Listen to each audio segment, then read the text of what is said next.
So ngayon, ipapakita ko sa inyo kung paano gamitin yung link na ibinigay ko sa inyo or i-maximize yung functions nito. So kapag gusto ninyong mag-take ng attendance through this link, ang gagawin nyo lang ay i-click lang yung link na ibinigay ko sa inyo and then punta kayo dito sa my class attendance. Ayan po. And then once you are already here on this page, so this will be your daily attendance. As you can see, may makikita kayo dito sa lower part po no, na attendance tracker. Click nyo lang itong attendance tracker natin. So once na-click nyo na yung attendance tracker natin, choose your section lang po. So for example, ang section ninyo is N001 and then subject nyo is Math 01, which is yung mathematics mo in the modern world.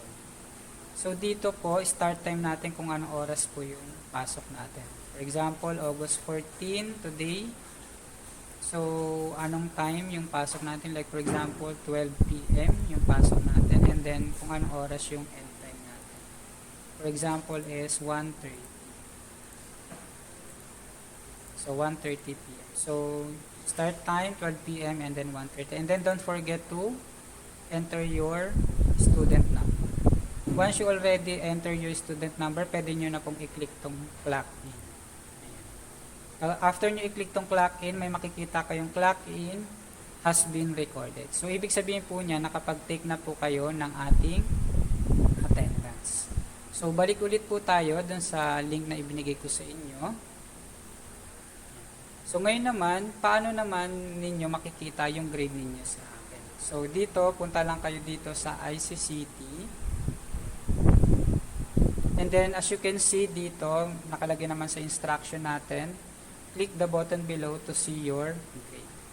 So, as you can see, click nyo lang tong button na to, e-class record. Type nyo lang tong student number nyo, like for example, ito, student number, and then password natin is CALO. So, C-A-L-O. So, uppercase lang po siya. And then, click natin yung search. And then, makikita nyo dito, ito na yung inyong grade. So, ganun lang po siya kadali gamitin.